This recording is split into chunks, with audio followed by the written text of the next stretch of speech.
So a beautiful display of light sculpting here using shadow and light. And as you can see, if the elements permit, we need a good amount of sunlight to look at this clearly at a crystal.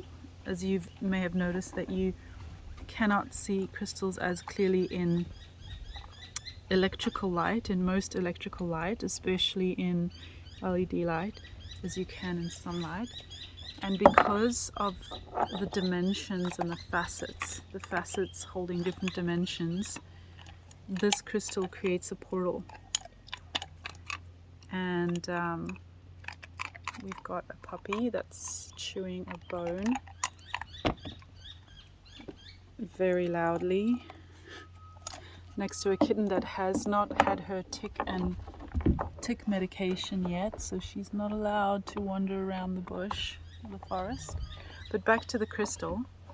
So as you can see, there's different structures being formed by the elements in this environment that are interacting with sun, with light, creating shadow.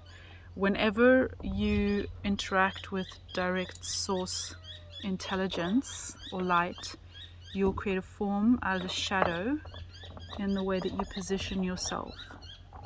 So that is what like individual consciousness is. It's like a shadow, that also has elements of light. Like this shadow has elements of light in it. You don't have to be a full shadow. Or this structure here, the square, has elements of light in it.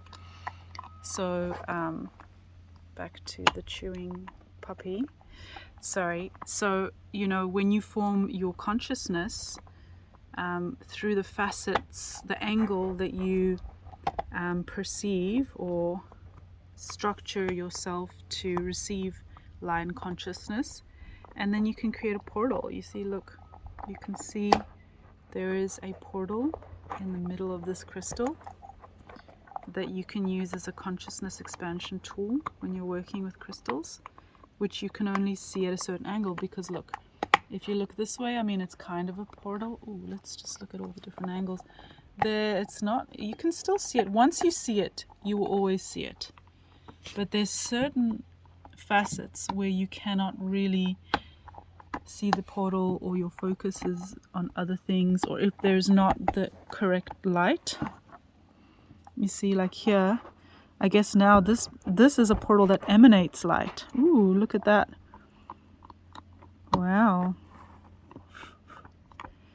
So we have a portal that emanates light. It's a light emanation portal. Whereas this is a different portal that creates shadow or takes light. So this is the differences in light emanation, light sculpting, how to use it as a consciousness expansion tool, how to use crystals.